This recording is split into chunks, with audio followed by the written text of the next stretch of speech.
बहुत अच्छे होंगे और आप सबकी कक्षा भी बहुत अच्छी चल रही होगी।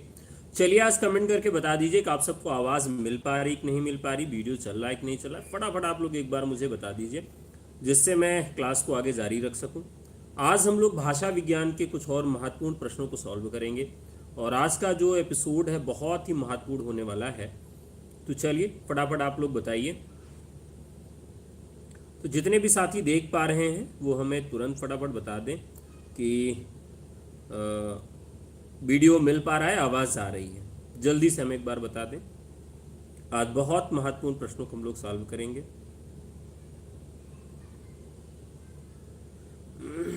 चलिए तो सबसे पहला प्रश्न लेंगे जो कि कल का प्रश्न है। कल का प्रश्न क्या था कि अधिकतर भारतीय भाषाओं की लिपियों का विकास किस प्राचीन लिपि से हुआ है। कल का प्रश्न था ये, ठीक है। बहुत सारे लोग जानते हैं कि कल हम लोगों ने ये प्रश्न जो है लास्ट में सॉल्व नहीं किया था, आप लोगों के लिए छोड़ दिया था कि जो छात्र इसे देखेंगे इसका जवाब हमें कमेंट में आकर देंगे और नेक्स्ट डे हम लोग यहीं से शुरुआत करेंगे। तो आज का ये 25 नंबर का क्वेश्चन है जो आपके सामने दिखाई दे रहा है। अधिकतर भारतीय भाषाओं की लिपियों का विकास किस प्राचीन लिपि से हुआ है, ये आपका प्रश्न है। प्रश्न संख्या 25 है। तो देखिए धीरे धीरे लोग आ रहे हैं, तो देखते हैं कि कौन कौन आ गया है।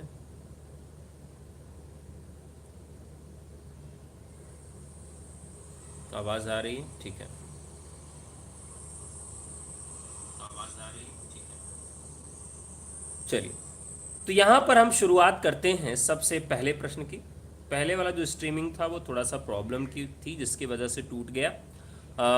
देखिए प्रॉपर जो हम लोग बोर्ड पे कैमरे के माध्यम से क्लास करते हैं वो हम लोग शुरू कर देंगे जल्दी, यानी कि हो सकेगा तो कल से हमारी क्लासेस जो हैं वो शुरू हो जाएंगी प्रॉपर वे में, ठीक है। चलिए एक बार क्लास को शेयर कर देता हूँ, आप लोग फटाफट क्लास को शेयर कर दीजिए जिससे और भी साथी यहाँ पर आके जुड़ सकें। सबसे पहला प्रश्न का जवाब होगा कि अधिकतर भारतीय भाषाओं की लिपियों का विकास ब्राह्मी लिपि से हुआ है। मैंने आपको बताया था कि ब्राह्मी लिपि से ही देवनागरी लिपि का जन्म हुआ है और इसकी एक ट्रिक बताया था, यूजीसी ब्राह्मी देवनागरी। यूजीसी का मतलब हमने एक ट्रिक के माध्यम से यूजीसी शब्द बनाया था, ठीक है। चलिए अगले प्रश्न पे बढ़ते हैं जो आज का पहला प्रश्न होगा। इनमें से हिंदी तरभाषी राज्य कौन सा है। आपको बताना है कि हिंदी तर राज्य यानी कि वह राज्य कौन सा है जहां पर हिंदी बोली और समझी नहीं जाती या मुख्य भाषा हिंदी नहीं है, ये प्रश्न है आपका, ठीक है। हिंदी जो है वह मुख्य भाषा नहीं है, ये आपको बताना है। चलिए फटाफट बताइएगा। देखिए यहाँ पर जो ऑप्शंस हैं आपके उत्तर प्रदेश, मध्य प्रदेश, बिहार और महाराष्ट्र। मैंने आप सबको कल ही बताया था कि हिंदी की जो बोलियां हैं, जो भाषाएं हैं, उनको कितने वर्गों में बांटा गया है। कल ही मैंने बताया था कि राजभाषा आयोग ने इन्हें 3 वर्गों में विभाजित किया। कितने वर्गों में विभाजित किया, तो 3 वर्ग थे, यानी क वर्ग, ख वर्ग और ग वर्ग में इनको विभाजित किया। और तीनों वर्ग में ये निर्धारित किया गया कि भाई कहाँ कहाँ पर हिंदी का प्रयोग किस तरीके से किया जाता है। का वर्ग यानी हिंदी के ऐसे क्षेत्र जहां पर पत्र व्यवहार किस भाषा में होगा, हिंदी भाषा में होगा। इसके बाद जो दूसरा वर्ग था हमारा वह था ख वर्ग, जहां पत्र व्यवहार द्विभाषिक नीति के तहत होगा, ठीक है। तो ये हम लोगों ने कल ही देख लिया था, आप सबको याद होगा। फटाफट बताएं, इसका जवाब दें।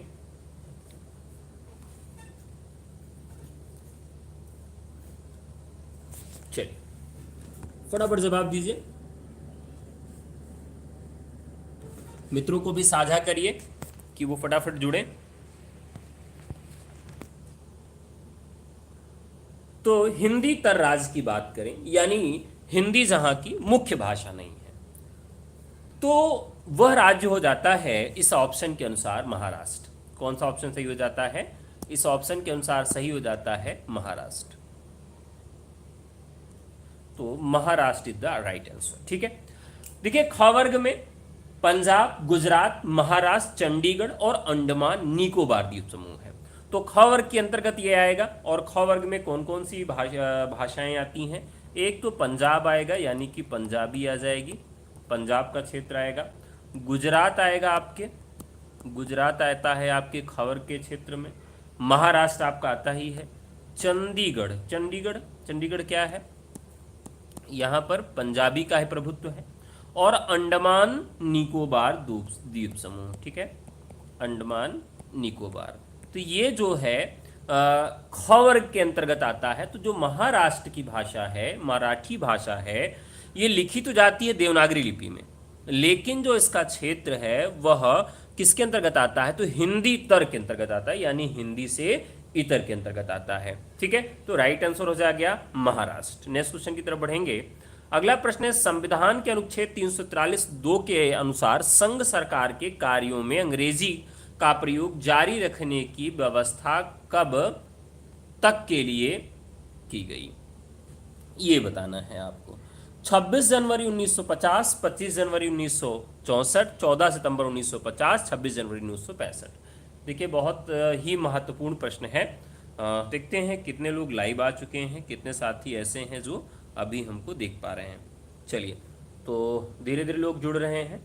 लाइक थोड़े से कम है, तो फटाफट एक बार आप लोग लाइक बढ़ा दीजिए, जिससे लगे कि कितने लोग आ चुके हैं, दिखता रहे।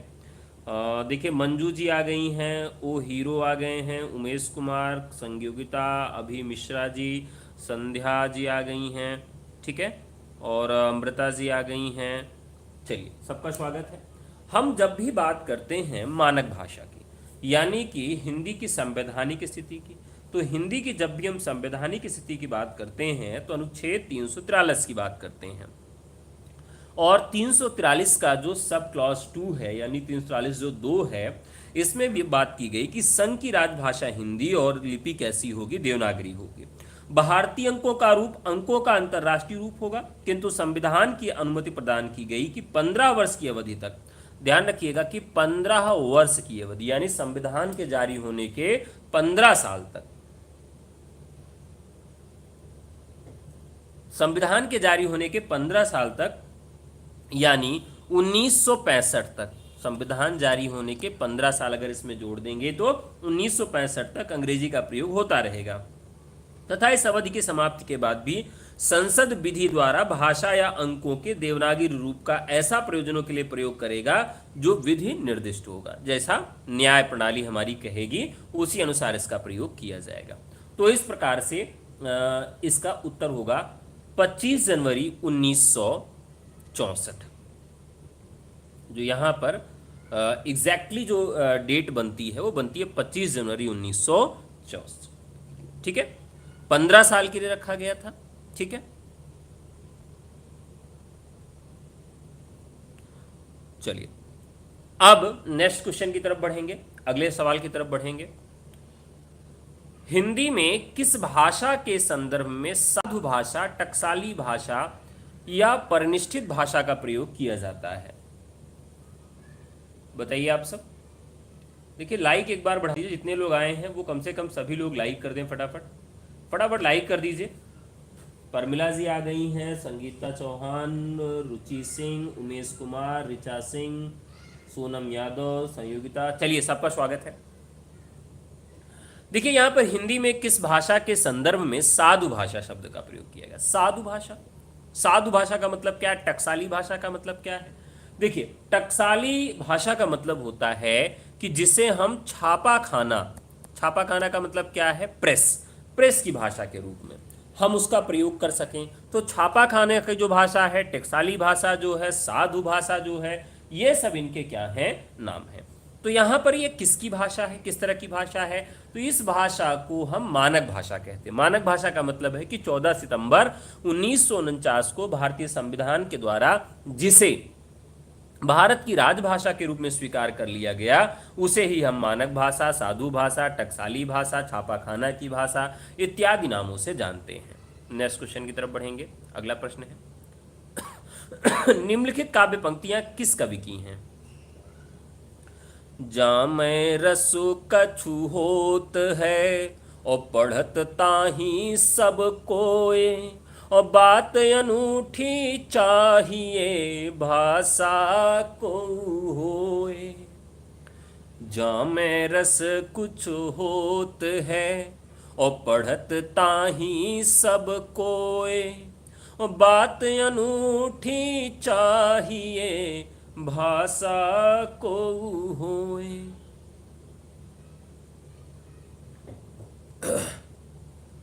भाषा कोई भी हो, लेकिन बात अनूठी होनी चाहिए। ये किसकी पंक्ति है?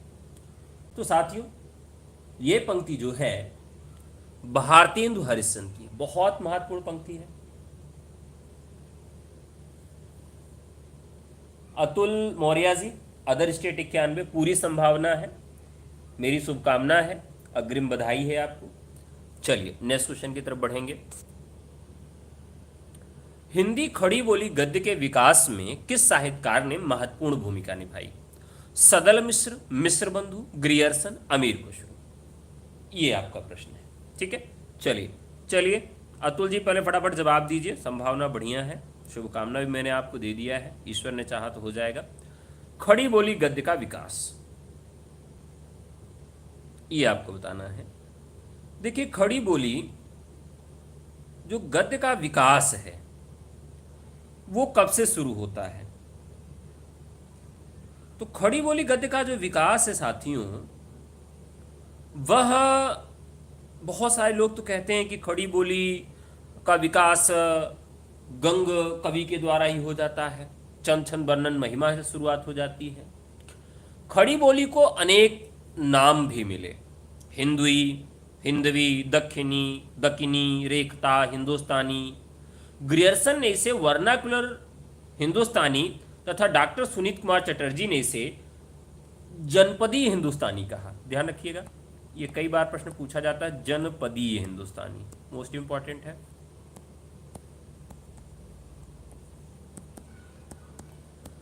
जनपदीय हिंदुस्तानी किसने कहा था? तो इसे सुनीत कुमार चटर्जी ने कहा था, और ग्रियर्सन ने वर्नाक्यूलर हिंदुस्तानी कहा था। क्या कहा था? वर्नाक्यूलर हिंदुस्तानी, वर्नाक्यूलर हिंदुस्तानी। तो ग्रियर्सन ने वर्नाक्यूलर हिंदुस्तानी के नाम से इसे कहा, और जनपदीय हिंदुस्तानी किसने कहा था? तो जनपदीय हिंदुस्तानी आपके सुनीति कुमार चटर्जी ने कहा था। क्लियर है? खड़ी बोली नाम के कई आधार बने, खड़ी बोली नाम के भी कई आधार बने। आरंभ में उसी भाषा शैली के प्रयोग हुआ 1823। कौन सा सन था? 1823 के आसपास हिंदी इसे कहा गया था, यानी एग्जैक्ट टाइम तो इसका नहीं है, लेकिन 1823 के आसपास इसे हिंदी के नाम से पुकारा गया था।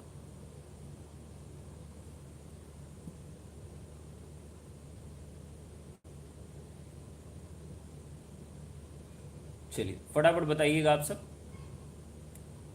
देखिए, जितने लोग जवाब देंगे उतना अच्छा रहेगा।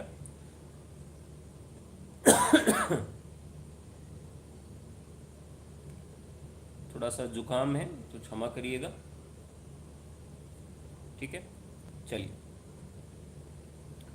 तो खड़ी बोली का जो नाम इसे मिलता है वो कब मिलता है? यानी 1823 के बाद हिंदी से कहा गया। प्रचलित शब्द खड़ी बोली का बहुत कम प्रयोग हुआ, केवल साहित्यिक संदर्भ में ही इसका प्रयोग देखने के लिए मिलता है।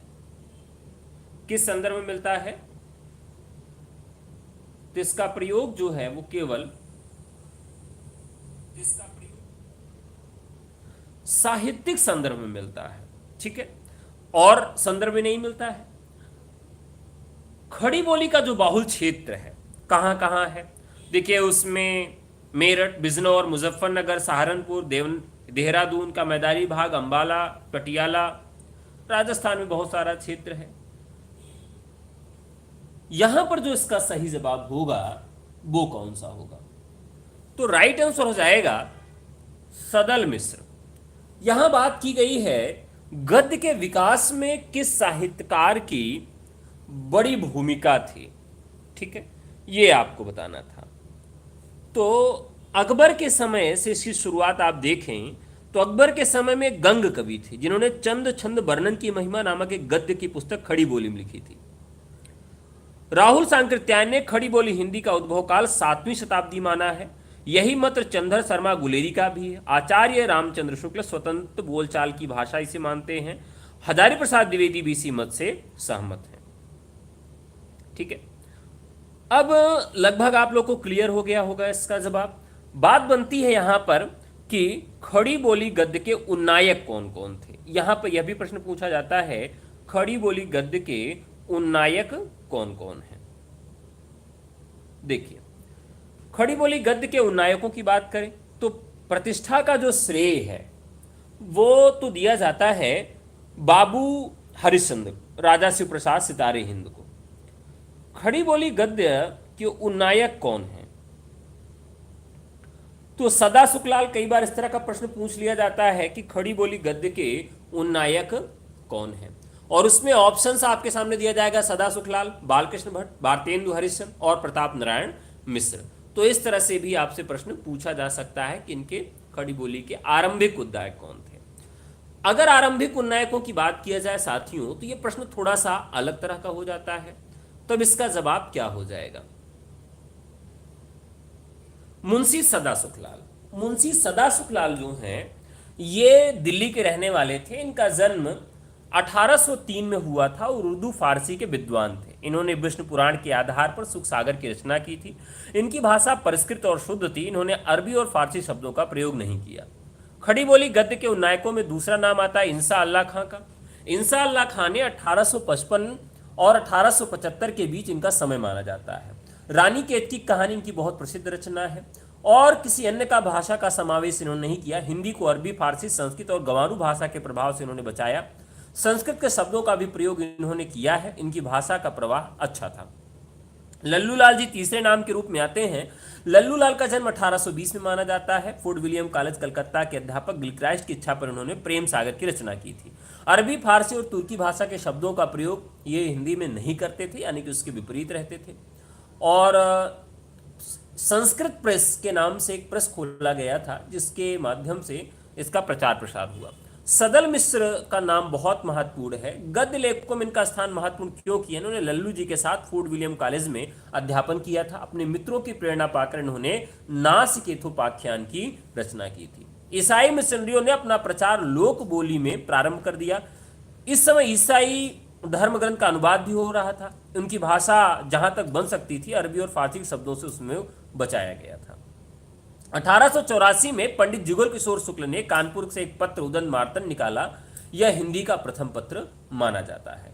तो राजा शिव प्रसाद सितारे हिंद, राजा लक्ष्मण सिंह, नवीन चंद्र राय, श्रद्धाराम फिल्लौरी, स्वामी दयानंद सरस्वती इत्यादि नाम भी हैं जिनको हम खड़ी बोली से जोड़कर गद्य से खासकर जोड़ के याद करते हैं, पढ़ते हैं।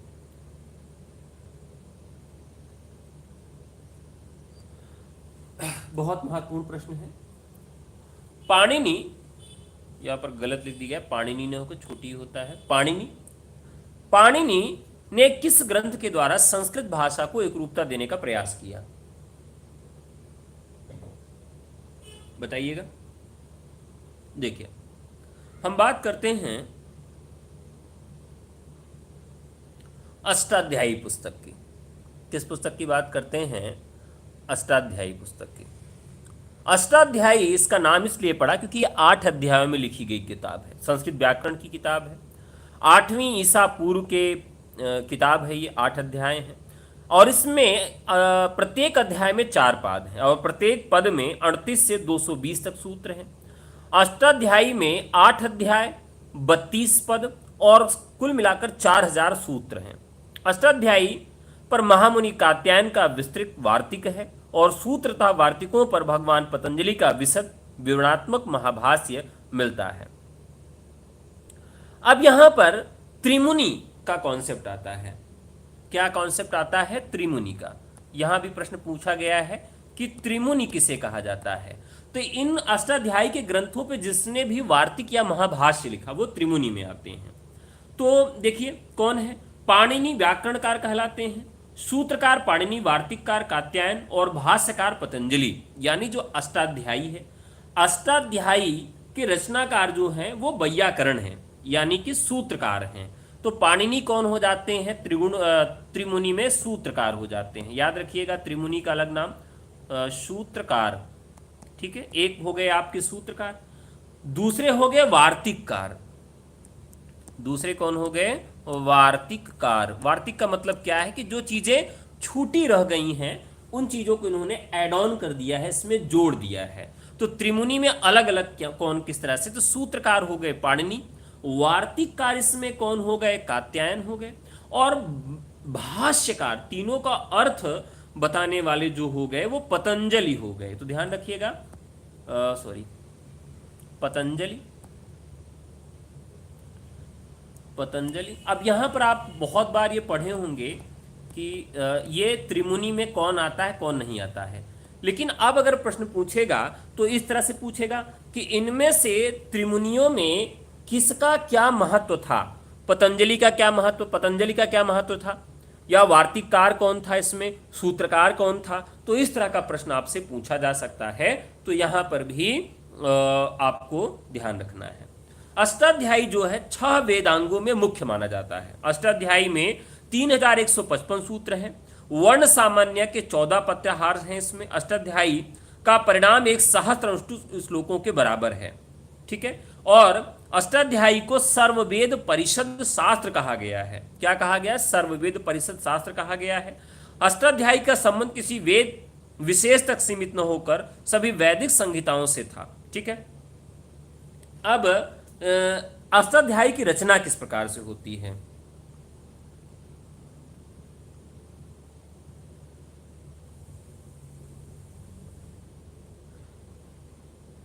चलिए देखिए, यहां पर एक सूत्र आता है। क्या सूत्र आता है? सुनिएगा ध्यान से।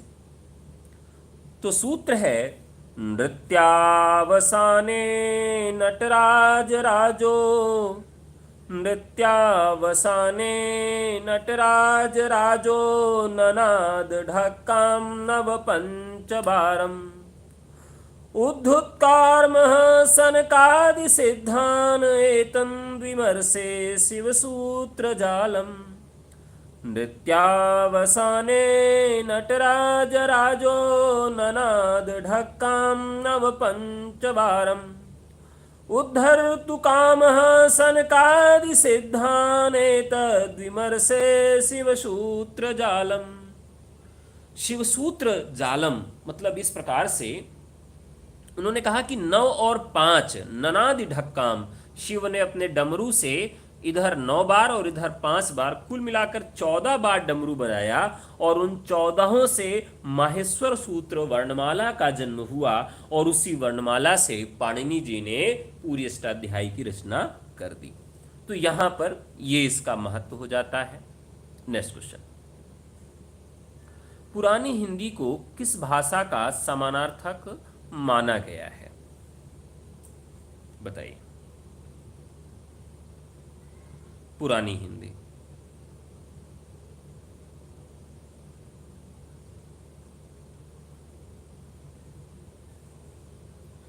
देखिए, पुरानी हिंदी भाषा का एक प्रारंभिक चरण था। सौर सैनी प्राकृत से विकसित हुई थी। दिल्ली सल्तनत के समय दिल्ली और आसपास के क्षेत्रों में बोली जाती थी। हिंदी, पुरानी हिंदी के बारे में 10वीं से 12वीं शताब्दी के दौरान इसके बोले जाने का प्रमाण मिलता है। देवनागरी लिपि में लिखी जाती थी, बाद में ये फारसी और अरबी लिपि में लिखी गई। खास बात यह है, पूछा जा सकता है कि पुरानी हिंदी और किस लिपि में लिखी जाती थी? तो ये पुरानी फारसी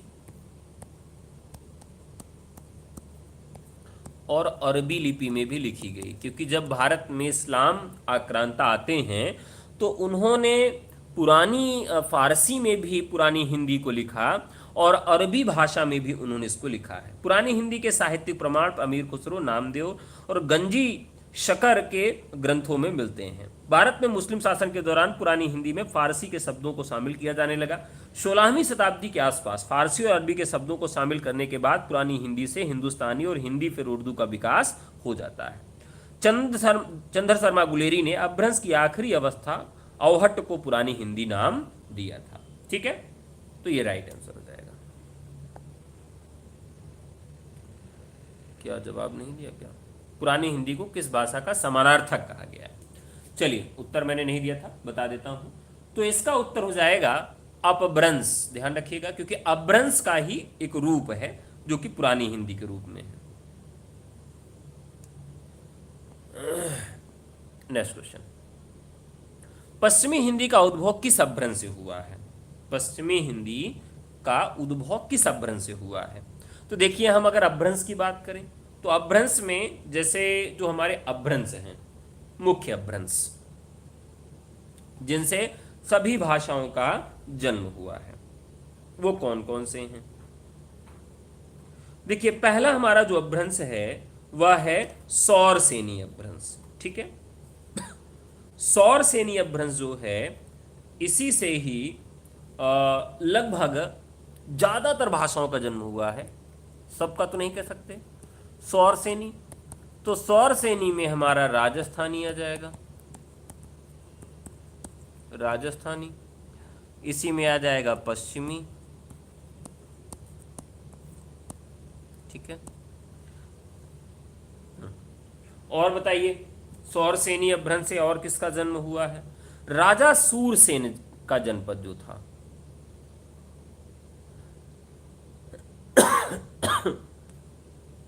जो तो मारवाड़ी, मालवी, मेवाती, जयपुरी, पहाड़ी का भी इससे जन्म होता है, जिसमें कुमाऊनी, गढ़वाली, पश्चिमी हिंदी में ब्रज भाषा, कन्नौजी, खड़ी बोली, हरियाणवी, दक्षिणी, इनका जन्म होता है। और इसका एक ट्रिक है। ट्रिक क्या है? परागु। परागु यानी पश्चिमी, राजस्थानी और गुजराती, ये इसका ट्रिक है, परागु। ठीक है, पश्चिमी, राजस्थानी और गुजराती, इस ट्रिक से आप याद रख सकते हैं, परागु से। तो यहां पश्चिमी हिंदी का उद्भव किससे हुआ है? सौरसेनी से। पूर्वी हिंदी की बोलियां अपभ्रंश के किस रूप से विकसित हुई हैं? ये आज का सवाल है। पूर्वी हिंदी की बोलियां अपभ्रंश के किस रूप में विकसित हुई हैं?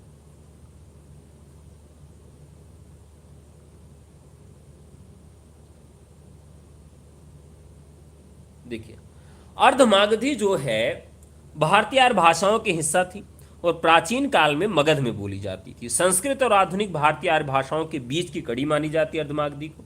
अर्धमागधी भाषा का इस्तेमाल कुछ शुरुआती दौर में बौद्ध और जैन नाटकों में मिलता है। तो खास करके अर्धमागधी का जो प्रयोग ज्यादातर मिलता है, ज्यादातर किसने किया? वो जैन ने किया है। ठीक है, जैन से होता है। जैन धर्म के 24वें तीर्थंकर महावीर स्वामी ने इसे भाषा में अपने धर्म उपदेश दिए थे। ध्यान रखिएगा, कौन से तीर्थंकर थे? तो 24 नंबर के जो तीर्थंकर थे, यानी महावीर स्वामी ने इसी भाषा में अपने धर्म के उपदेश दिए थे। महावीर ने शिष्यों ने उनको उपदेश को अर्धमागधी में लिखा था, जिन्हें आगम कहा जाता है। क्या कहा जाता है? ध्यान रखिएगा, आगम मोस्ट इंपॉर्टेंट है, यानी कि जो उनके उपदेश थे वो उनको क्या कहा जाता है? आगम कहा जाता है। और ये किस में लिखे गए थे? अर्धमागधी में लिखे गए थे। किस धर्म से संबंधित भाषा है? तो जैन से। जैसे पाली जो है वो बौद्ध धर्म से संबंधित है, वैसे जैन धर्म से संबंधित हमारी अर्धमागधी है। अर्धमागधी अपभ्रंश से अवधि का रूप विकसित हुआ जो पूर्वी हिंदी में बोली जाती। हिंदी का रूप सौरसेनी और अर्धमागधी अपभ्रंशों से विकसित हुआ है। यहाँ राइट आंसर हो जाएगा अर्धमागधी। और इससे अब जो हमारी बोलियां बनती हैं वो बनती हैं ए बी सी। ए फार अवधि, बी फार बघेली और सी फार छत्तीसगढ़ी। अवधि, अवधि की विशेषता क्या है? देखिए, उदासीन आकार बहुला बोली है। ठीक है,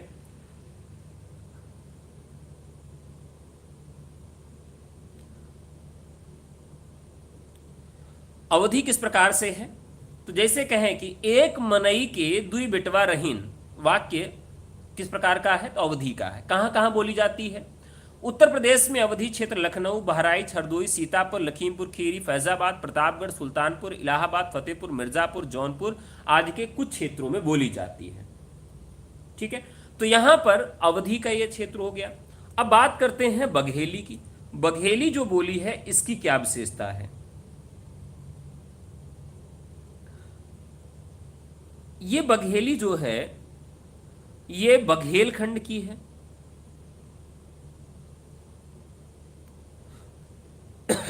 बघेली जो है इसके उदाहरण देखें तो यह अवधी बोली के लगभग मिली जुली है और मध्य प्रदेश के रीवा, सतना, सीधी, सिंगरौली, उमरिया, शहडोल, अनूपपुर, उत्तर प्रदेश, प्रयागराज के कुछ जिलों में, प्रयागराज का मतलब जो मध्य प्रदेश से जुड़ा हुआ भाग है वहीं पे ये बोली जाती है। बघेली बोली की विशेषताओं के विषय में देखें कि बघेली की मुख्य विशेषताएं क्या मिलती हैं। देखिए, बघेली जो है बघेलखंड से जुड़ा हुआ क्षेत्र है और बघेली में अवधी भाषा का अर्थ बहुत प्रयोग किया जाता है। ये ह प्रत्यय इसमें बहुत ज्यादा प्रयोग किया जाता है, यानी कि जितने भी शब्द आपको मिलेंगे ज्यादातर शब्दों में बघेली में ह प्रत्यय का प्रयोग किया जाता है। बघोली भाषा की शब्दावली आदिवासी भाषाओं की शब्दावली से प्रभावित है। संज्ञा और विशेषण का प्रयोग 3 प्रकार से किया जाता है। बघोली भाषा में सर्वनाम के रूप विशिष्ट है। ठीक है, तो इस प्रकार से बघेली भाषा काफी कुछ अवधि के नजदीक भी मिलती है। ठीक है, अब यहां पर हम इसके कुछ उदाहरण ले लेते हैं बघेली बोली के। इसे रीमाई भी कहा जाता है, रिमही भी कहा जाता है और छत्तीसगढ़ बिलासपुर के कोरिया जनपदों में भी ये बोली जाती है। ठीक है, तो ये आपको याद रखना है। चलिए नेक्स्ट क्वेश्चन की तरफ बढ़ते हैं।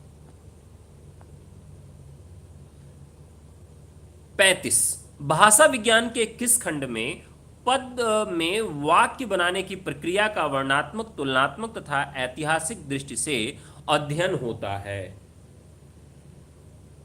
अब देखते हैं कितना लोग सही जवाब देते हैं। आशा है कि ज्यादातर लोग इसका गलत जवाब देंगे। ज्यादातर लोग गलत जवाब देंगे। है बहुत ही आसान सा सवाल, लेकिन मुझे लगता है कि लोग गलत जवाब देंगे।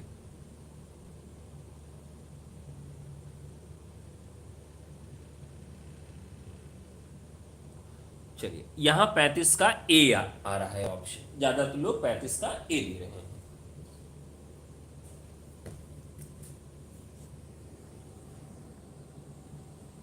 देखते हैं कि क्या सही जवाब है। 35 का ए तो नहीं है और आप लोग ट्राई करिए कि 35 का ए क्यों नहीं सही है, ये भी मैं आपको बताऊंगा भी। दरअसल 35 का ए क्यों नहीं सही है, यहां पर ए है पद विज्ञान। पद विज्ञान क्या होता है कि कोई भी शब्द वाक्य में रखे जाने की योग्यता रखता है कि नहीं, योग्यता उसके अंदर है कि नहीं, यह पद विज्ञान के अंतर्गत देखा जाता है। तो यहां पद विज्ञान तो नहीं होगा, क्योंकि यहां वाक्य में रखे जाने की योग्यता वाली बात है ही नहीं।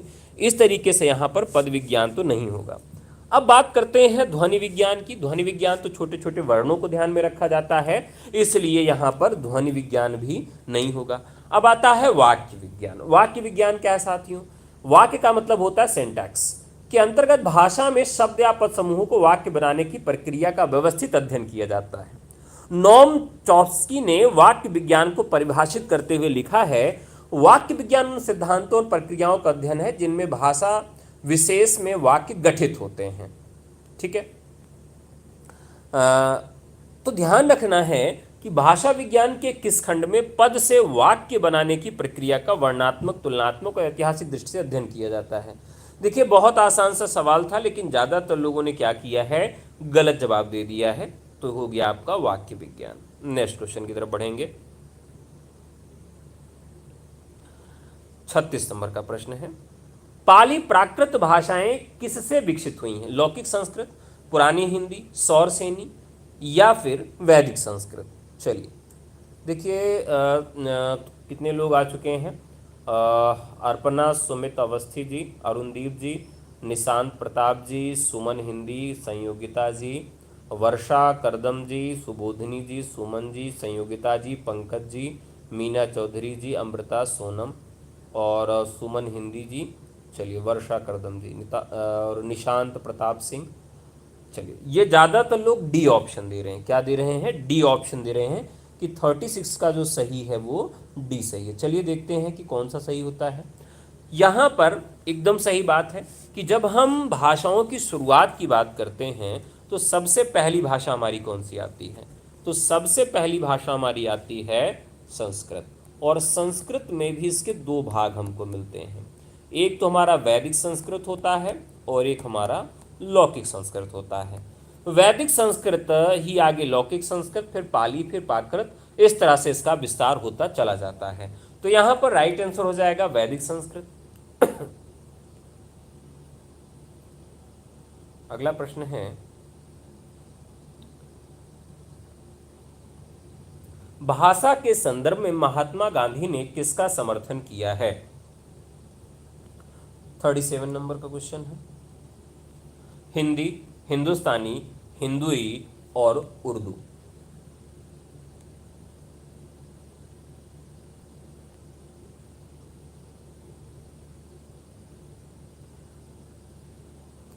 हिंदुस्तानी।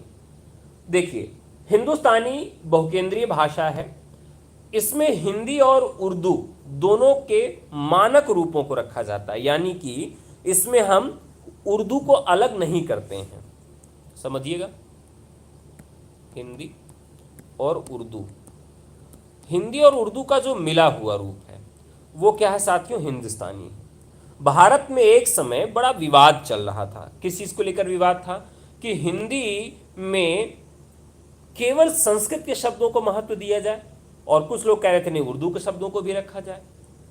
तो यहां पर हिंदुस्तानी, हिंदी और उर्दू दोनों की बोलचाल की भाषा है। हिंदुस्तानी में संस्कृत के तत्सम शब्द और अरबी फारसी के उधार लिए शब्द दोनों से काम होता है। हिंदुस्तानी हिंदी यूरोपीय भाषा परिवार की आर्य शाखा में मिलती है, और हिंदुस्तानी को देवनागरी या फारसी अरबी किसी भी लिपि में लिखा जा सकता है। हिंदुस्तानी भाषा में फारसी उपसर्गों का भी प्रयोग इस्तेमाल किया गया है। हिंदुस्तानी भाषा का शाब्दिक अर्थ क्या होता है? हिंदुस्तान के निवासियों की भाषा। तो इस प्रकार से हिंदुस्तानी राइट आंसर हो जाएगा। खड़ी बोली का दूसरा नाम क्या है? यहां पर आपको बताना है कि खड़ी बोली शब्द में समास कौन सा है। यह भी कई बार पूछा जाता है। अब देखिए, खड़ी बोली को कौरवी के नाम से भी जाना जाता है, लेकिन यहां बताना है आपको कि खड़ी बोली में समास कौन सा है। फटाफट बताइए, खड़ी बोली में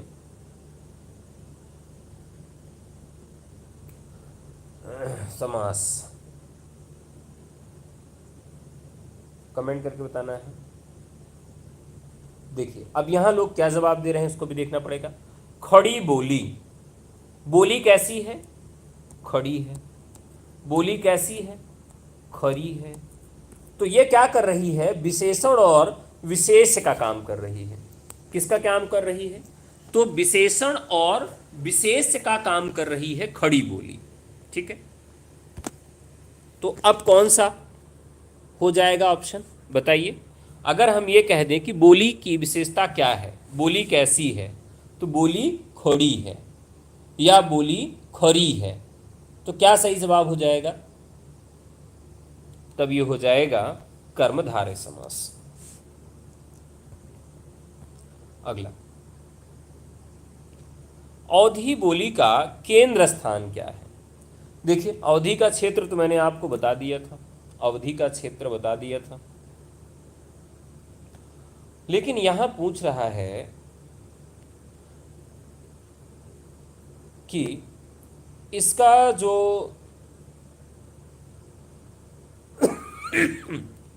केंद्र है वो क्या है? बस्ती, बाराबंकी, बहराइच और अयोध्या। तो ज्यादातर लोग इसका सही जवाब जानते हैं। अयोध्या, यानी जिसे कोशल प्रदेश भी कहा जाता है, और इसका पुराना नाम कोशली भी है। क्या नाम है इसका पुराना? तो इसका पुराना नाम कोशली भी है। तो इस तरीके से इसे हम कोशली भी कह सकते हैं। ठीक है, तो राइट आंसर हो जाएगा अयोध्या। सारा दिन आप लोग रील देख के अपना नेट खत्म कर देते हैं, और उसके बाद जब क्लास शुरू होती है तो नेट का रोना रोने लगते हैं। खड़ी बोली का प्रयोग साहित्यिक हिंदी खड़ी बोली के अतिरिक्त किस अर्थ में होता है? ये आपका सवाल है, फटाफट जवाब दीजिए। देखिए, यहां पर यह दिल्ली और मेरठ के आसपास लोक बोली के अर्थ में, किस बोली के अर्थ में? लोक बोली के अर्थ में इसका प्रयोग किया जाता है। और ये भाषा जो है यह बड़ी खरी होती है। खड़ी बोली के जो उदाहरण हैं, खड़ी बोली की बात करें तो ये मेरठ, गाजियाबाद, बुलंदशहर, हापुड़, बागपत, बिजनौर, मुरादाबाद, संभल, अमरोहा, शामली, मुजफ्फरनगर, सहारनपुर, देहरादून, नैनीताल, हरिद्वार, ऊधम सिंह नगर, अंबाला, कलसिया, ये क्षेत्र है जहां पर खड़ी बोली बोली जाती है। खड़ी से इसका अर्थ खरी से लगाया जाता है, शुद्ध अथवा ठेठ हिंदी बोली। हिंदुस्तान में अरबी, फारसी, हिंदुस्तानी शब्द मिश्रित उर्दू भाषा से समझा जाता है। खड़ी बोली इसका जो नामकरण है वो संस्कृत के शब्दों की बहुलता के कारण वर्तमान हिंदी की भाषा में इसका नामकरण हो गया था। ठीक है, नामकरण को देखें तो खड़ी बोली अनेक नामों से अभिहित की गई। हिंदुई, हिंदवी, दक्षिणी, दखिनी या दखनी, रेखता, हिंदुस्तानी। ग्रियर्सन ने इसे वर्नाकुलर हिंदुस्तानी और सुनीत कुमार चटर्जी ने इसे जनपदी हिंदुस्तानी का नाम दिया था। ठीक है,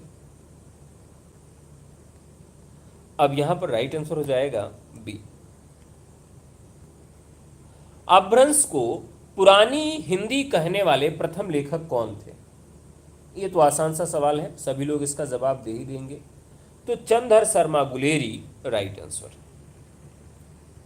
अपभ्रंश के प्रथम महाकवि कौन है? अपभ्रंश के प्रथम महाकवि कौन है?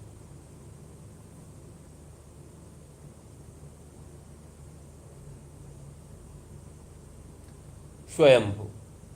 देखिए, स्वयंभू की बात करें तो अपभ्रंश के कवि हैं ये, और इन्होंने अपने पिता का नाम मारुदेव, माता का नाम पद्मिनी बताया है। स्वयंभू छंदस में एक दोहा मारुदेव कृत भी उद्धृत है, जो संभवतः कवि के पिता का ही नाम है। इनके अनेक पुत्रों में सबसे छोटे त्रिभुवन स्वयंभू थे। इन्होंने कवि के द्वारा उक्त दोनों काव्यों को उनकी मृत्यु के बाद अपनी रचना द्वारा पूरा किया था।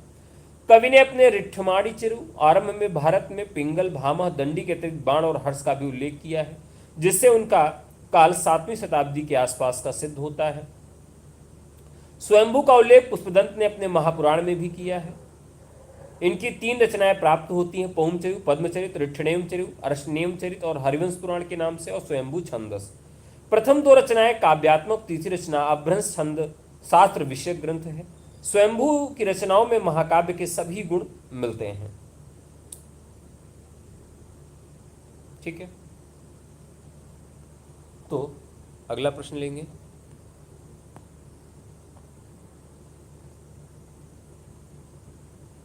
आप इस प्रश्न को ध्यान से देखिए, यह प्रश्न आपको जरूर देखने को मिलेगा, कोई भी पेपर हो। राजभाषा से एक प्रश्न आपको देखने के लिए मिलेगा, चाहे वो बीपीएससी की परीक्षा हो, चाहे वो यूपी में कोई परीक्षा हो, कोई भी परीक्षा हो, इससे एक प्रश्न आपको देखने के लिए मिलता ही मिलता है। राजभाषा अधिनियम कब पारित किया गया? बड़ा क्रिटिकल सा क्वेश्चन है, अधिनियम पूछा गया है। तो राष्ट्रपति राजेंद्र प्रसाद ने सन 1955 में बीजी खेर की अध्यक्षता में राजभाषा आयोग का गठन किया था। तो राजभाषा आयोग का गठन कब किया गया? 1955 में किया गया, बीजी खेर की अध्यक्षता में। ठीक है, ये पहला फैक्ट हो गया। इस आयोग में 21 सदस्य थे। राजभाषा आयोग का अपना प्रथम प्रतिवेदन 1956 में संसद में समक्ष रखा गया, जो 1957 में आता है। तो प्रथम प्रतिवेदन, ध्यान रखिएगा, ये जो है प्रथम प्रतिवेदन कब रखता है अपना? तो प्रथम प्रतिवेदन इसका 1956 में ये रखती है, जो कि संसद में 1957 में प्रस्तुत होता है। कब प्रस्तुत होता है? तो 1957 में पहली बार ये प्रस्तुत होता है। अब यहां बात की कि राजभाषा विधायी आयोग किसके अधीन काम करता है। कई बार यह भी प्रश्न पूछा गया है कि राजभाषा आयोग जो है वो किसके अधीन कार्य करता है। तो राजभाषा विधायी आयोग यहां पर लिखा गया है, विधायी शब्द से आप इसको समझ सकते हैं कि राजभाषा विधायी आयोग जो है वह विधि मंत्रालय भारत सरकार के अधीन काम करता है, और इसकी स्थापना 1961 में होती है। वैज्ञानिक एवं तकनीकी शब्दावली आयोग 1961, तो वैज्ञानिक और तकनीकी शब्दावली आयोग का गठन 1961 में किया गया, और किसके अधीन है? तो ये शिक्षा मंत्रालय, ये शिक्षा मंत्रालय के अधीन है। सन 1976 में राजभाषा विधायी आयोग को समाप्त कर दिया गया और राजभाषा संबंधित राजभाषा अधिनियम 1963 और बाद में संशोधित होकर 1967 में आता है। यानी राजभाषा अधिनियम पहली बार 1963 में आया और दूसरी बार संशोधित होकर 1967 में आया। राजभाषा संकल्प 1968, प्राधिकृत पाठ 1973 और राजभाषा नियम 1976 में आता है। राजभाषा अधिनियम 1963 में कुल 9 धाराएं थीं। कितनी धाराएं थीं? तो इसमें कुल 9 धाराएं थी। राजभाषा नियम 1976 में कुल 12 नियम थे। तो ये महत्वपूर्ण फैक्ट है। ठीक है,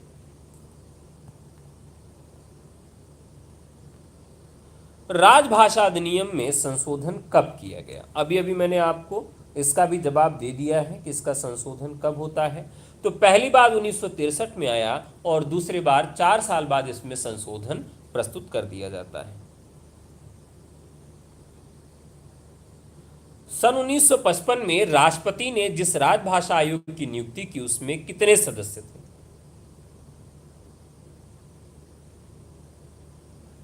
₹45 नंबर का क्वेश्चन है, महत्वपूर्ण है। सन 1955 में राष्ट्रपति ने जिस राजभाषा आयोग की नियुक्ति की उसमें कितने सदस्य थे? 5, 11, 21 अथवा 7? अभी भी हम लोगों ने चर्चा किया था।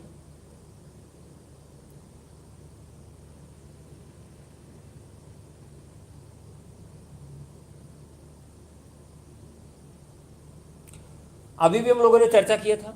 21 कितने सदस्य थे? यानी 21 सदस्य थे। हिंदी हिंदुस्तानी के भाषा संबंधी विवाद में किसके नेतृत्व में हिंदी की विजय हुई? किसके नेतृत्व में हिंदी की विजय हुई?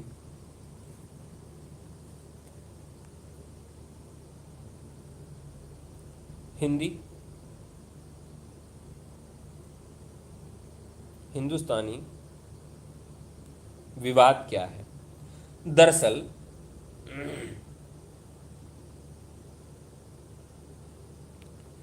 हिंदी यानी कि जिसमें संस्कृत के शब्दों की प्रधानता है और हिंदुस्तानी जिसमें अरबी शब्दों की भी प्रधानता है। भारत में 19वीं शताब्दी में विवाद आरंभ होता है और एक हिंदी उर्दू विवाद के नाम से भी जाना जाता है। उत्तरी भारत और उत्तर पश्चिमी भारत की भाषा का स्वरूप हो सकता था। सरकारी कार्यों में किस भाषा लिपि का प्रयोग हो? हिंदी और उर्दू एक ही भाषा के दो रूप शैली अलग अलग हैं, इसीलिए यह विवाद सामने निकल कर आता है। कुछ लोग कहते थे कि हिंदी और उर्दू दो न्यारी न्यारी बहनें हैं, इनका व्याकरण समान है, इनका बहुत सारी एक रूपता, बस लिपि में अंतर है कि एक दाहिने से बाएं लिखी जाती है, एक बाएं से दाहिने लिखी जाती है। केवल एक ही अंतर इसमें देखने के लिए मिलता है। तो यहां पर हिंदी हिंदुस्तानी भाषा संघ विवाद का नेतृत्व किसने किया था?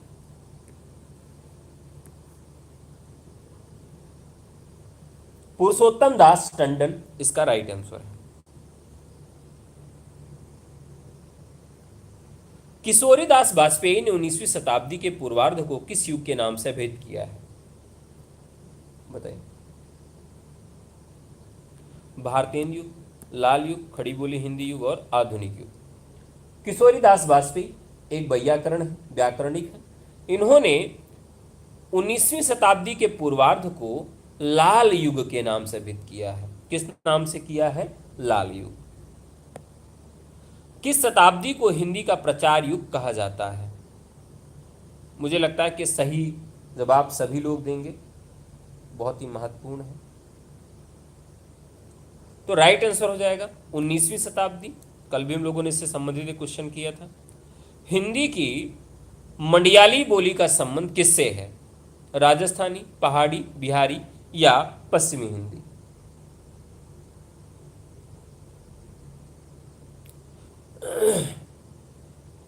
मंडियाली।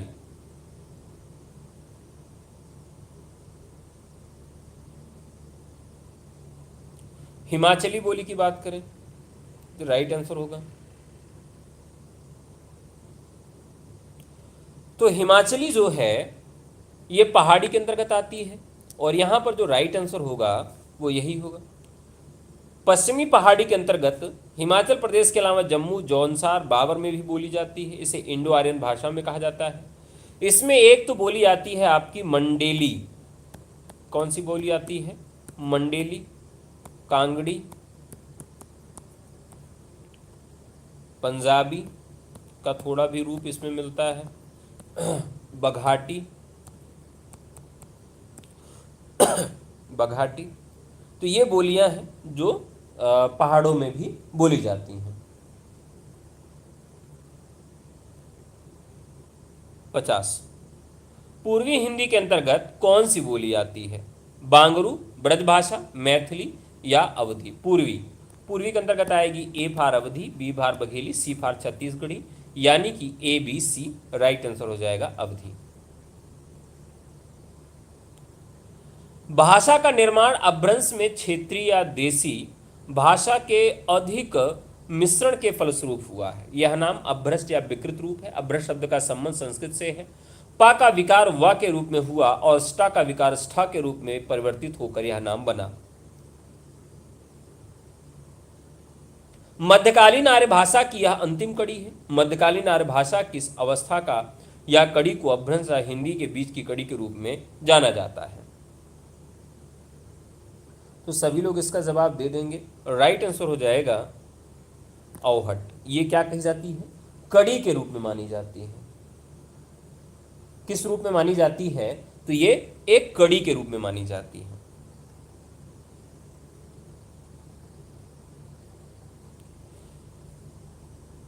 अगला प्रश्न है, सौर सेन अपभ्रंश राजनीतिक तथा भाषा के वैज्ञानिक कारणों से राष्ट्रभाषा का रूप ले रही थी। उसी का परिवर्तित रूप ईसा की 11वीं शताब्दी से 14वीं शताब्दी तक उत्तर भारत की साहित्यिक भाषा बना रहा। यह अवहट्ट ही है।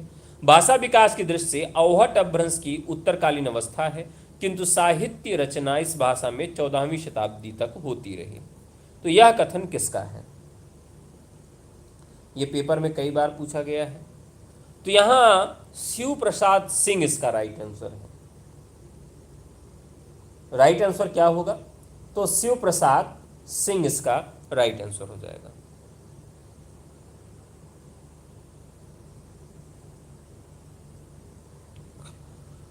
निम्न कृतियां किस भाषा की हैं? संदेश रासक 12वीं शताब्दी दामोदर पंडित, कीर्तिलता कीर्ति पताका 14वीं शताब्दी विद्यापति, वर्ण रत्नाकर 14वीं शताब्दी ज्योतिरीश्वर ठाकुर, ज्ञानेश्वरी 14 शताब्दी संत ज्ञानेश्वर, पाली, प्राकृत, अवहट्ट और अपभ्रंश। ये सारी कृतियां किस भाषा की हैं ये आपको बताना है। देखिए यहां पर संदेश रासक दामोदर पंडित, ये भी अवहट्ट की है। कीर्तिलता कीर्ति पताका, वर्ण रत्नाकर, ज्ञानेश्वरी, संत ज्ञानेश्वर, ये सारी रचनाएं हमारी किस भाषा से संबंधित हैं? तो अवहट्ट भाषा से संबंधित है। अपभ्रंश भाषा की रचना, अपभ्रंश भाषा रचना की समय सीमा क्या है? यहां पर पूरी हिंदी की आर्य भाषा को हम 3 भागों में विभाजित करते हैं। प्राचीन भारतीय आर्य भाषा, मध्यकालीन भारतीय आर्य भाषा और आधुनिक कालीन भारतीय आर्य भाषा। प्राचीन भारतीय आर्य भाषा में हमारी संस्कृत आती है, जिसमें वैदिक संस्कृत और लौकिक संस्कृत का भाग आता है। वैदिक संस्कृत का समय 2000 ईसा पूर्व से 800 ईसा पूर्व, संस्कृत और लौकिक संस्कृत का समय 800 ईसा पूर्व से 500 ईसा पूर्व तक। मध्यकालीन भारतीय आर्य भाषा का समय 500 ईसा पूर्व से 1000 ईस्वी पूर्व तक। पाली प्रथम प्राकृत 500 ईसा पूर्व से 1 ईस्वी तक, प्राकृत 1 ईस्वी से 500 ईस्वी तक, अपभ्रंश 500 ईस्वी से 1000 ईस्वी तक और आधुनिक भारतीय आर्य भाषा 1000 से अब तक मानी जाती है। अब यहाँ पर प्रश्नानुसार 54 नंबर का जो राइट आंसर बनता है साथियों, वो बनता है 500 ईस्वी से 1000 ईस्वी तक। ठीक है, राइट आंसर। अवहट्ट की समय सीमा क्या है? ये सवाल आपको जवाब देना है, बहुत ही महत्वपूर्ण है। अपभ्रंश के बाद का है ये, यानी कि 55 नंबर का क्वेश्चन है। तो 1000 से लेकर 1400 ईस्वी तक का समय है अवहट्ट का। ये थोड़ा सा बड़ा क्वेश्चन है, पहले से ध्यान से पढ़िएगा। शब्द का अर्थ भाषा के सामान्य मानदंड से बिगड़ा हुआ रूप है। संस्कृत के आचार्यों और इस भाषा के विद्वानों ने इसे देश भाषा कहा है। कुछ विद्वान इसे लोक भाषा भी मानते हैं। स्वयंभू पुष्पदंत ने इसे ग्राम्य भाषा कहा है। 19वीं शताब्दी के विद्वान जॉर्ज ग्रेसन, भंडारकर, सुनीत कुमार चटर्जी आदि ने इसे देश भाषा माना, जबकि याकोबी, कीथ, ज्यूल, ब्लॉक, आल्सफोर्ड ने इसे साहित्यिक भाषा माना है। तो इसमें राइट आंसर क्या होगा? ऑप्शन है आपके अपभ्रंश, प्राकृत, संस्कृत, खड़ी बोली। ये आपको जवाब देना है, तो आपको फटाफट जवाब देना है।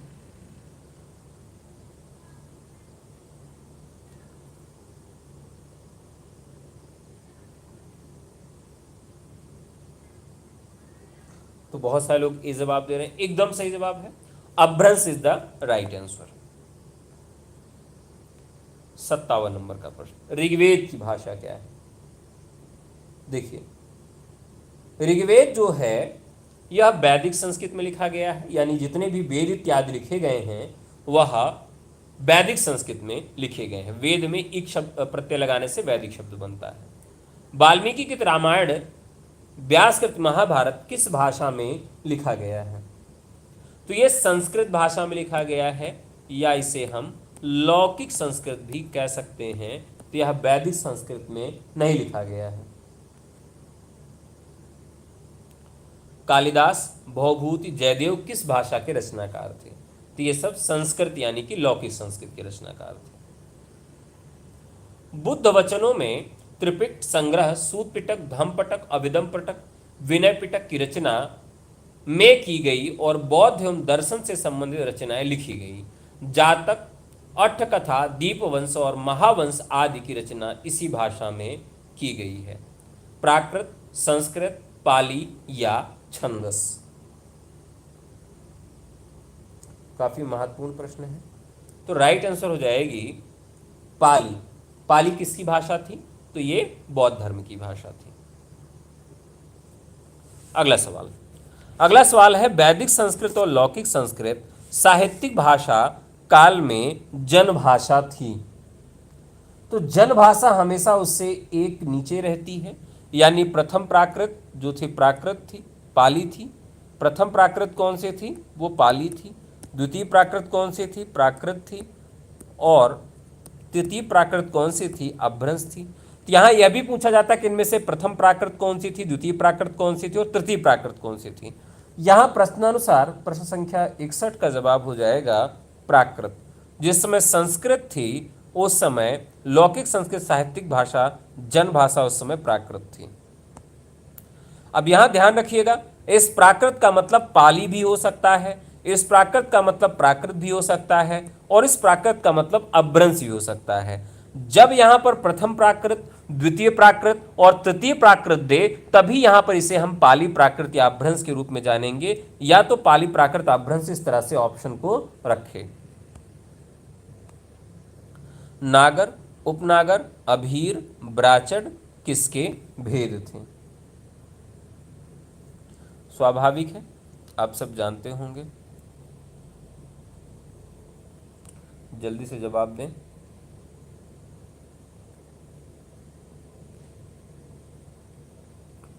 अपभ्रंश के ये सारे भेद थे।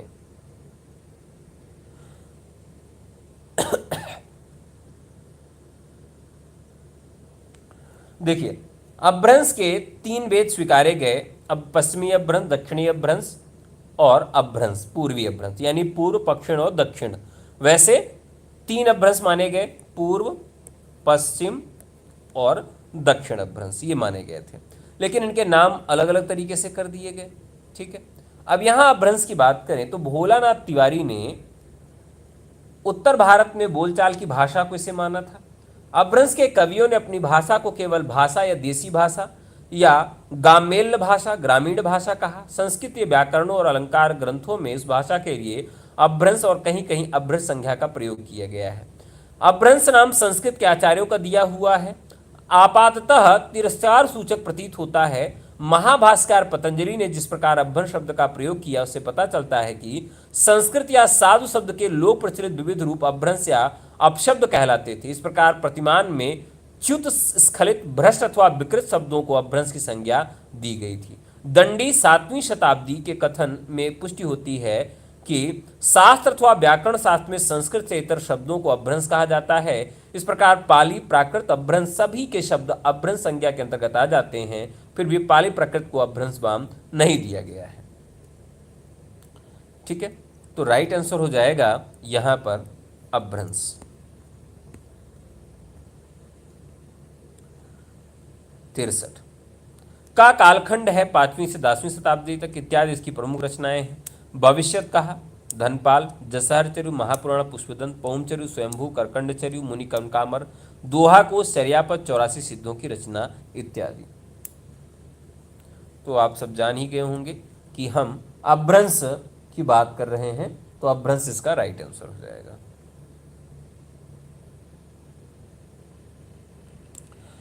निम्न भारतीय भाषाओं में किसका समय सीमांकन ठीक नहीं है? वैदिक संस्कृत, लौकिक संस्कृत, पाली, प्राकृत। किसका समय सीमांकन सही नहीं है?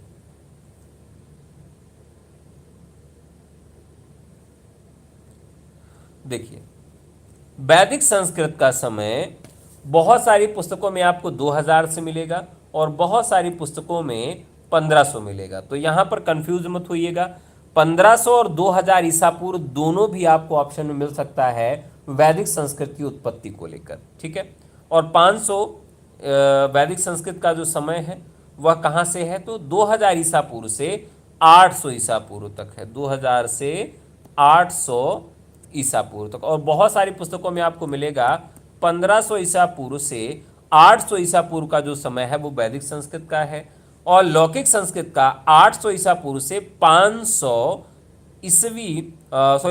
ईसा पूर्व तक समय लौकिक संस्कृत का हो जाता है। तो इसमें ए भी इस तरह से आपका गलत है। और प्राकृत का जो समय है वह 1 ईस्वी से 500 ईस्वी तक का है, तो यहां पर 1 ईस्वी से 500 ईस्वी तक भी होगा, यानी दो ऑप्शन इसके गलत हैं। यहां पूछा गया है कि प्राकृत की समय सीमा क्या है? प्राकृत की समय सीमा क्या है? प्राकृत की समय सीमा साथियों है 1 ईस्वी से 500 ईस्वी तक, 1 ईस्वी से 500 ईस्वी तक ये प्राकृत की है, और अपभ्रंश 500 ईस्वी से 1000 ईस्वी तक का है, यानी यहां राइट आंसर हो जाएगा आपका 1। ठीक है, तो अभी और क्वेश्चन है। अगर आप TGT, PGT, LT grade, GIC प्रवक्ता, assistant professor, BPSC, UGC NET किसी भी कोर्स में प्रवेश लेना चाहते हैं और 2025 के लिए तैयारी करना चाहते हैं, तो आपके लिए लक्ष्य फाउंडेशन बैच है।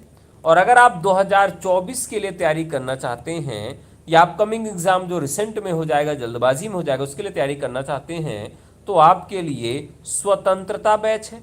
दोनों बैच आप कैसे ले सकते हैं? तो हमें केवल व्हाट्सएप करके, हमारा नंबर है 9628959237, इस नंबर पर आप हमें व्हाट्सएप करके जुड़ सकते हैं। चलिए साथियों, और भी क्वेश्चन हैं आप लोगों के लिए, तो उन सारे प्रश्नों को भी ले लेते हैं।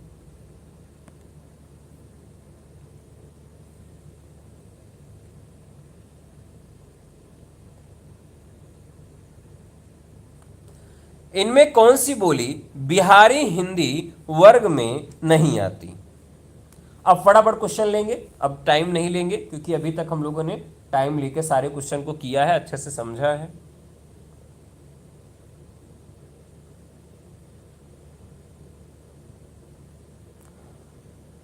हृदय यादव जी, इस बार आपका हो जाएगा, निश्चित तौर पर हो जाएगा, और आप व्हाट्सएप करिएगा, आपसे बातचीत कर लेंगे, निराश बिल्कुल मत होइए। बस पैटर्न 2021 में चेंज हो गया था, तो अब आप कोई एक बुक, एक किताब, किसी एक नोट्स के माथे या किसी एक चीज़ को पढ़ के आपका चयन नहीं होगा। अब आपको फैक्चुअल रीडिंग करनी पड़ेगी, सारी चीज़ें पढ़नी पड़ेंगी, नोट्स बनाना पड़ेगा। शॉर्टकट से अब आपका चयन नहीं हो सकता, क्योंकि अब काफ़ी कठिनाई वाला पेपर बनने लगा है, और इसको ध्यान में रखते अगर आप तैयारी करते हैं तो निश्चित तौर पर आपका चयन हो जाएगा। ठीक है, तो चलिए शुरू करते हैं। तो यहां पर साथियों जो राइट आंसर है वो कौन सा है? पहला, कौन सी बोली बिहारी हिंदी वर्ग में नहीं आती? तो बिहारी में कौन सी आती है? मामा मेवा लेकर जयपुर गए, तो मामा मेवा लेकर जयपुर गए, ये आपके ऑप्शंस हैं, यानी 4 बोली आती जिसमें आपकी छत्तीसगढ़ी नहीं आती, और छत्तीसगढ़ी किस में आती है? ए बी सी, अवधी, बघेली और छत्तीसगढ़ी में आती है। दूसरा क्वेश्चन, हिंदी पर सामासिक संस्कृत के वहन का दायित्व संविधान के किस अनुच्छेद में निर्धारित है? तो यहां पर राइट आंसर हो जाएगा 351, यानी इसके वृद्धि और विकास पर काम करने के लिए। निम्नलिखित में से कौन सी बोली राजस्थानी की नहीं है? तो बहुत आसान सा सवाल है, ये भी राजस्थानी की बोली नहीं है। तो यहां देखिए, मामा मेवा लेकर जयपुर गए, मेवाती, मंडियाली, मारवाड़ी और मेवाड़ी। यहां पर जो है मंडियाली बोली जो है वो नहीं है, यानी कि बी ऑप्शन आपका नहीं है। तौलिया मूलतः किस भाषा का शब्द है? अब इस सवाल को देखिए, बड़े मजेदार सवाल है ये। तौलिया मूलतः किस भाषा का शब्द है? बहुत सारे लोग इसका गलत जवाब देंगे। तौलिया शब्द किस भाषा का है ये बताना है। यहां पर देखिए, जितने भी शब्द आपके दैनिक दिनचर्या में प्रयोग किए जाते हैं वो आपके घर में है। ये सारे जो शब्द हैं आपको देखने के लिए मिलेंगे पुर्तगाली के। किसके होंगे? पुर्तगाली के।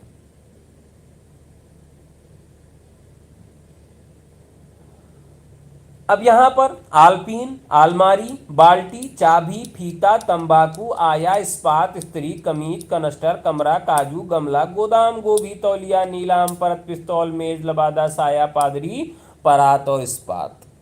देखिए, एक बच्चा जब कमरा लेता है कहीं पर, मान लीजिए टीजीटी पीजीटी हिंदी की तैयारी करने के लिए किसी बच्चे ने रूम लिया। इसको मैं बहुत ट्रिक से मजेदार ढंग से याद कराता हूं। मान लीजिए कोई ये बच्चा है, ठीक है, इसने इलाहाबाद में टीजीटी पीजीटी की तैयारी करने के लिए कमरा लिया, ठीक है। तो यहीं पे इसकी शुरुआत शुरू हो जाती है कि इसने क्या कर लिया है? कमरा ले लिया।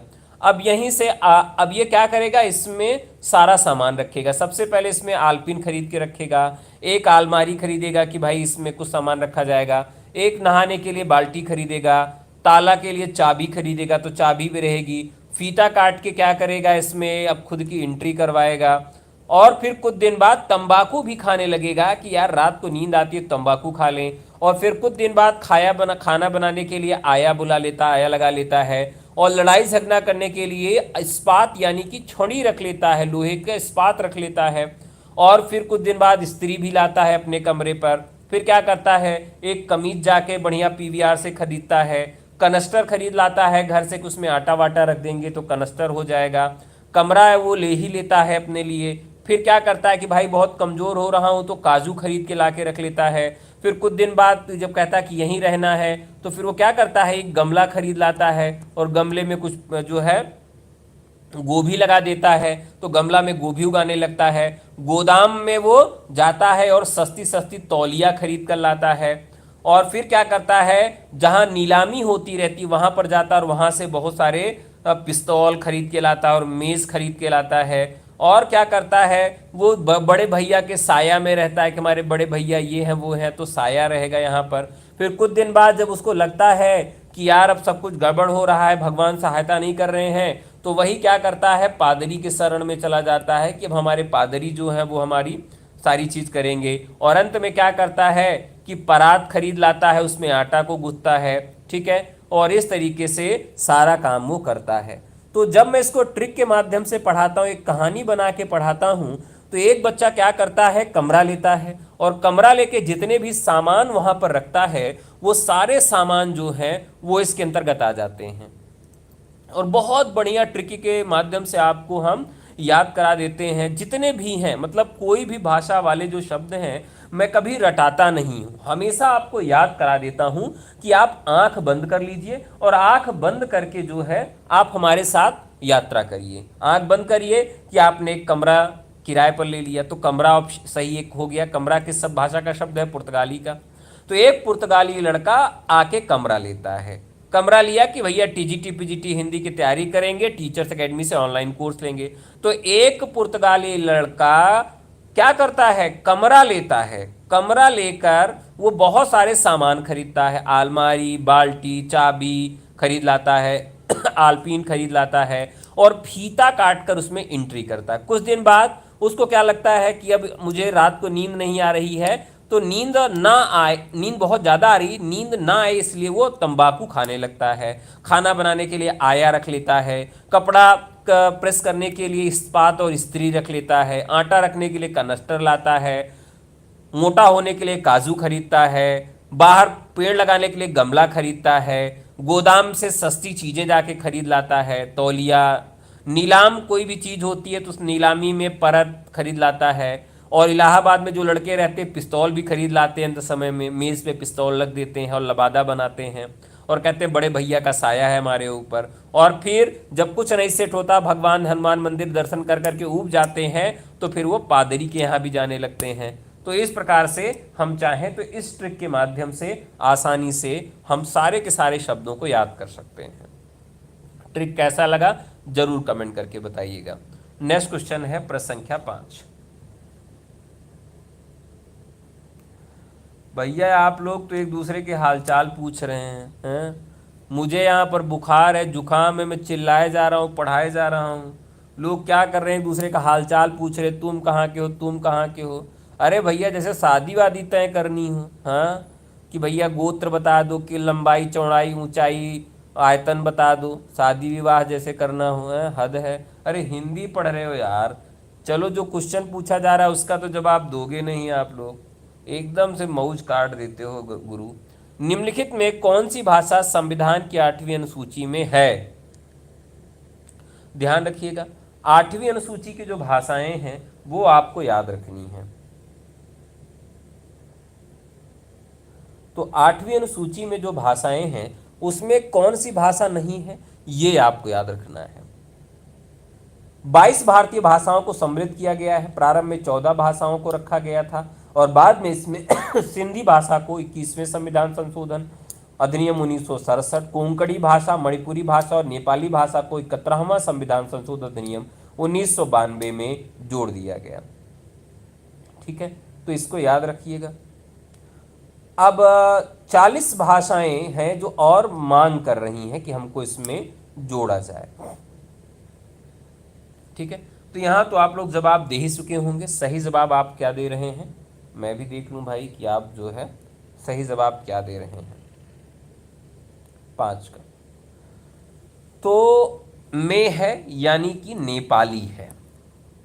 हिंदी से संबंधित भाषा नेपाली है, हिंदी है, संस्कृत है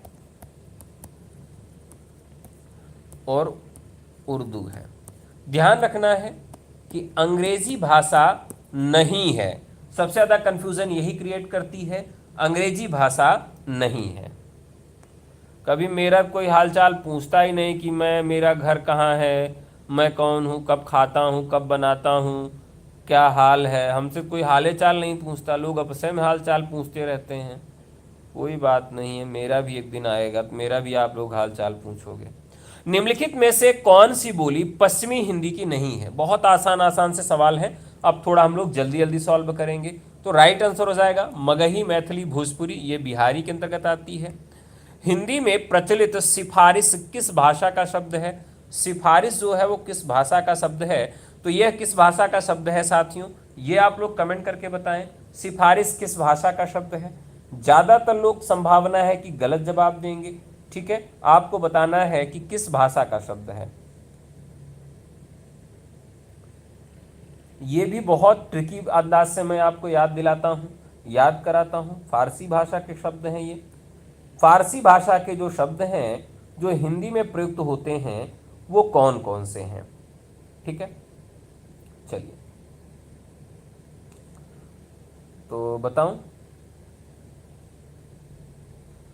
तो फारसी भाषा के ऐसे शब्द हैं जो यहाँ पर प्रयोग किए जाते हैं और इन शब्दों में हमारा है सिफारिश शब्द।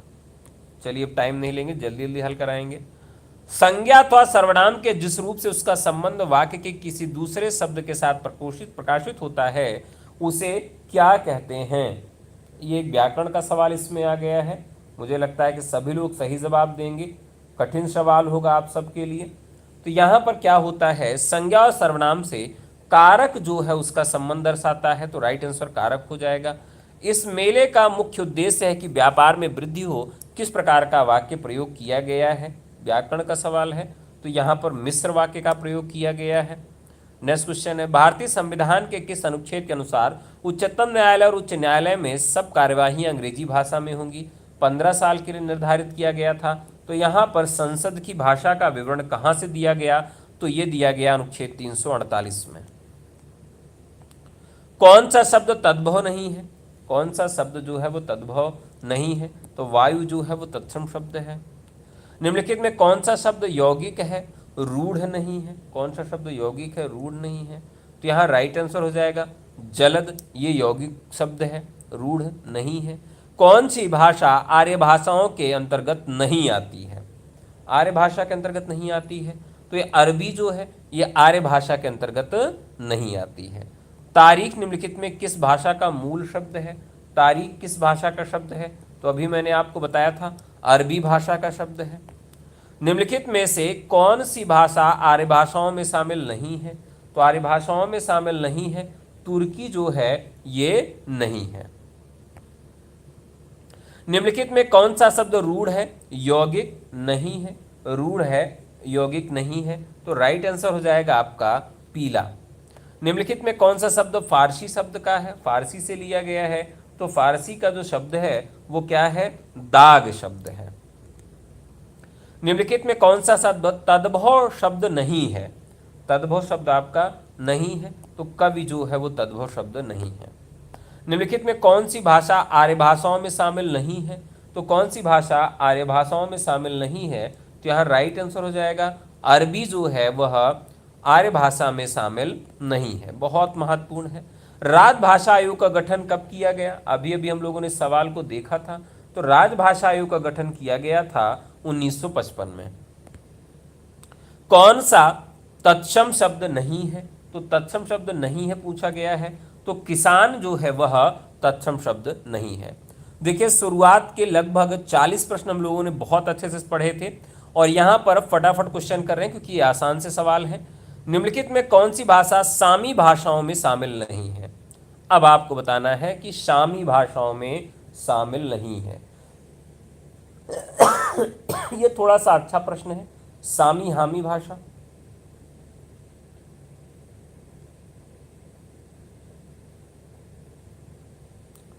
चलिए बताइए, सामी भाषा क्या है?